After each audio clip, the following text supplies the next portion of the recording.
Осы ауылға барған сайын менің ең жиі еститін сөздерімнің бірі әкең жақсы адам еді деген сөзді жиі естимін, Құдайға шүкір. Әкемнің тұстастарынан, бір сыныптастарынан, бір ауылдастардан.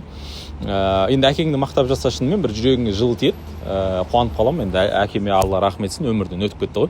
Бірақ естимін дағыны ойланып қаламын. Мен де бір перзент тәрбиелеп отырмын, мен де ұл тәрбиелеп отырмын. Ешкім мәңгілік емес, біз де өтерміз мына өмірден. Сол кезде біздің баламызға әкең жақсы адам еді деп айтар ма екен деймін да біздің сыртымыздан. Сондай баламызға әкесін мақтардай лайықты азамат болып өмір сүріп жүрме екенбіз деген ойға қалам жігіттер. Осы ракурстан ойлану керек сияқты жігіттер.